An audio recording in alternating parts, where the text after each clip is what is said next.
Саламатсыздар ма студенттер? Бүгін біз информатика сабағы. Дәптерлерімізді шығарып жазамыз 31 наурыз. Бүгінгі жаңа тақырыпқа көшпес бұрын, өткен тақырып бойынша PowerPoint көмегімен презентациялау тақырыбына үйге тапсырмаға PowerPoint бағдарламасының негізгі түсінігін толықтыру және тест тапсырмалары үйге берілген болатын. Осы берілген үй тапсырмасы бойынша 15 бала тапсырмасын жіберіп, классрум арқылы бағаланып, бағаларын алып отыр.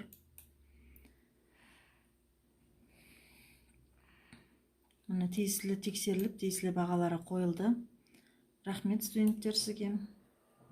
Олай болса, келесі жаңа тақырыбымызға көшейік. Жаңа тақырыбымыз слайдтарды безендіру, жан бітімді баптау, көрмелерді көрсету. Дәптерімізге түртіп жазып ала қойыңыз. Алдымен осы тақырыпты негізге ала отырып, сіздерге слайдтарды қалай безендіреміз, жан бітімдерді қалай қоямыз, және көрмеге қалай көрсетеміз, видеороликтерді қалай кірістіреміз, сол жөнінде осы слайдты безендіре отырып сабақ түсіндіргім келіп отыр.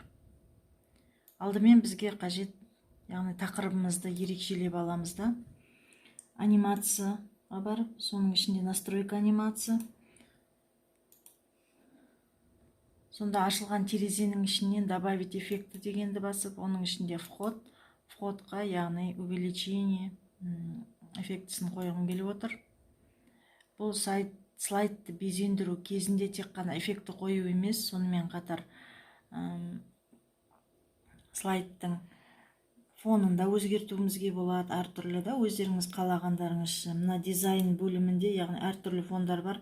Бұл фондар ұнамаған жағдайда интернет арқылы, немесе өздеріңіздің фотосуреттеріңіз арқылы, әртүрлі картинкалар арқылы, әртүрлі бетке әрқалай фото қою арқылы да безендіре аласыздар.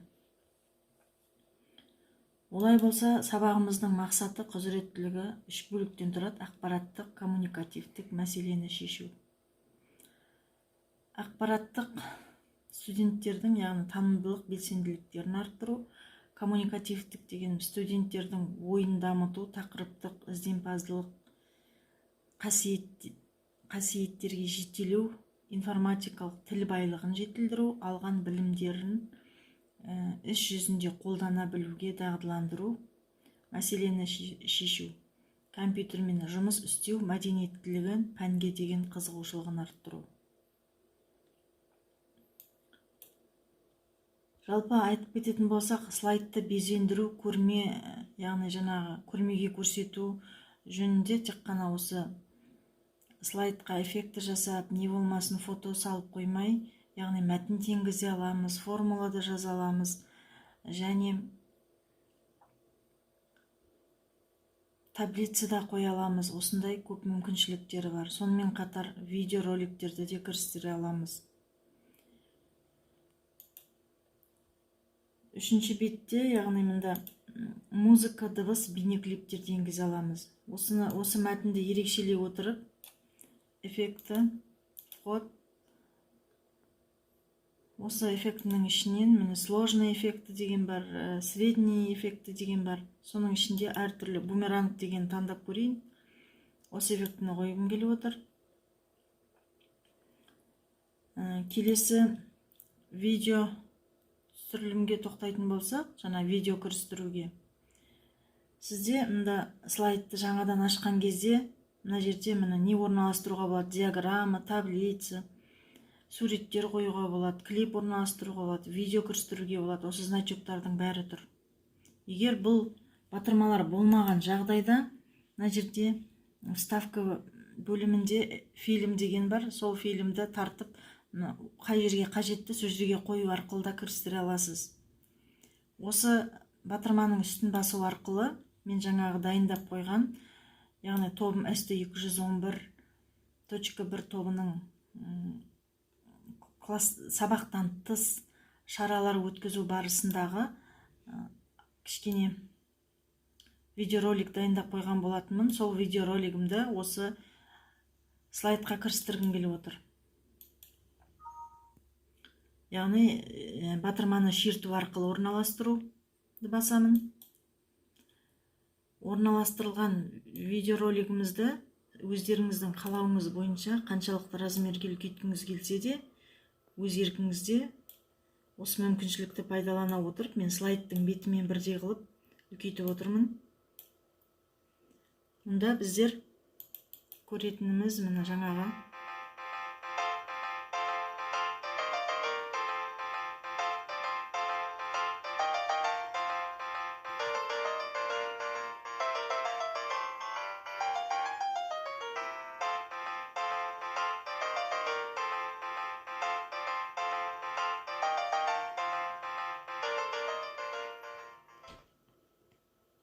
бұл яғни видеороликті кірістіру болатын. Енді келесі түрі, сізге мынандай тапсырма бергім келіп отыр, ойланып тап деген. Мында ребус құрастыру. Кішкене ой сергітіп алайық, балдар. Сол себепті осы неге ребусты беріп отырмын. Бұл ребусты шешуге сізге 2 минут уақыт беріледі. Осы ребусты шешіп, жауабын айтамыз. WhatsApp арқылы айтуға да болады. Ойлантап ребусын шеше отырып, 2 жауап шықты. Оның біріншісі слайд, ал екіншісі көрме сөзі. Жарайсың, Дерназ. Яғни балдар слайд және көрме екен. Мұны тексеру үшін дұрыс па, дұрыс емес пе, жаңағы Дерназдың айтқан ребусының жауабын білу үшін мен мынандай тағы бір PowerPoint бағдарламасының бір ерекше қасиетін пайдаланғым келіп отыр. Смайликті қою арқылы гиперсілтеме жасағым келіп отыр. Осының оң жағын басып, гиперссылкаға барамыз. Жаңағы мен жазып отырған слайдтың 5-ші, жауабы менде 6-шы слайдта болса, 6-ны көрсетемін. 7-ші слайдта болса, 7-ні көрсетемін. Окей дейміз. Енді манадан бері қаратағы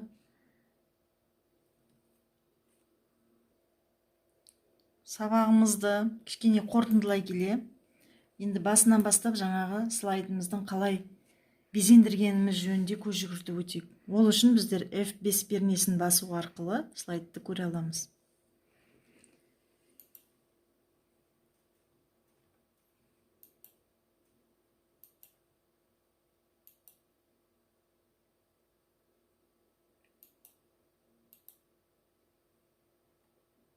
Көріп отырсыз ғой да, балдар, қойған эффектілеріміз көрініп жатыр. Мынау кірістірген видеомыз.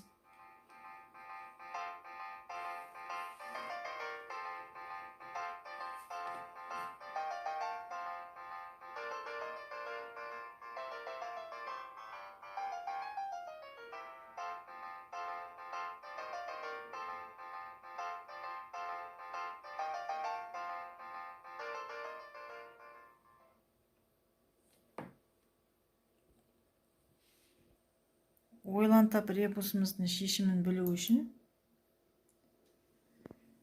батырма арқылы жауабын көре аламыз. Жаңа гиперссылка қойдық, мына слайд және көрме. Яғни біздің Дилназдың айтқан жауабы дұрыс екен де, бәріміз қосыламыз Дилназдың айтқанына. Бекіту тапсырмамыздың 2-ші түрі. Сізге алдарыңызға PowerPoint-қа қатысты сөздерді табыңыз деп тапсырма берілген. Онда шарлардың ішінде сөздер жазылған.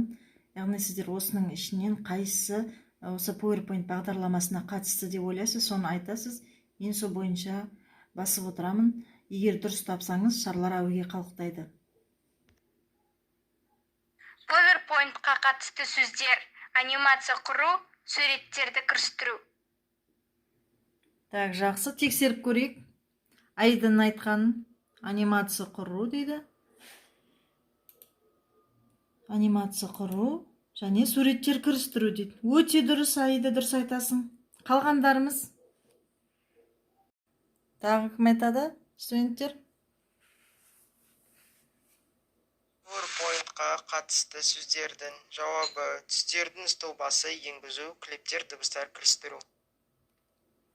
Так, жақсы. Әбділданың айтқанын тексеріп көрейік. Түстердің сұлбасын енгізу дейді, және клиптер, дыбыстар кірістіру дейді. Жақсы, жарайсың.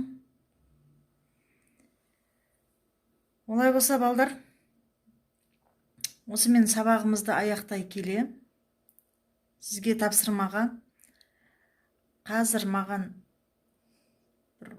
15 минуттың ішінде осы жаңағы айтылған эффектілерді қолдана отырып, сабақта жаңа түсінбегеніміз жөнінде білу үшін, сізді тексеру үшін, хотя бы 1-2 бала болса да маған классрумға жаңа менің сүйікті мамандығым тақырыбына слайд жасап жібере қойыңыз. Слайд жасау тапсырмасы бойынша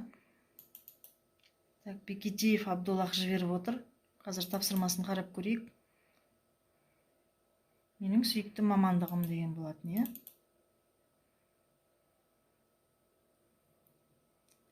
Программист деп жасаған Бекетеев Абдуллах 1-ші курс дейді.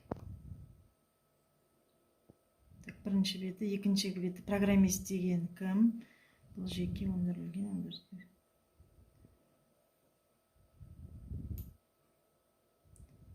Мамандық тарихы дейді.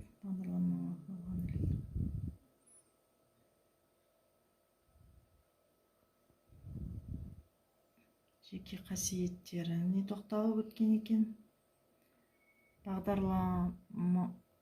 Бағдарламалаушының функциялары дейді.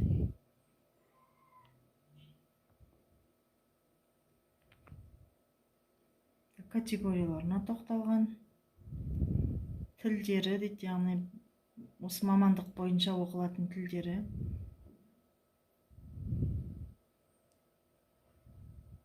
Маңыздылығы дейді. Болашақ жұмыс орны. Ғылыми операторлар, IT компаниялары және тағы да басқа.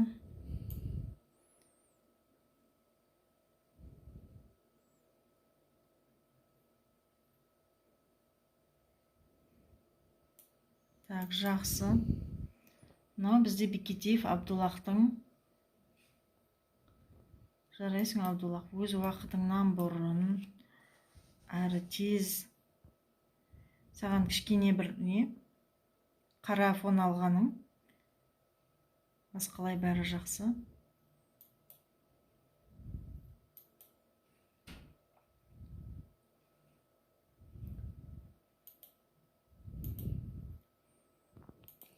Жақсы, осымен сабағымызды аяқтай келе үйге тапсырмалайық. Ақпараттық технологиялар оқулығынан 158-168 беттердің жаңағы осы сұрақтарға жауап жазып,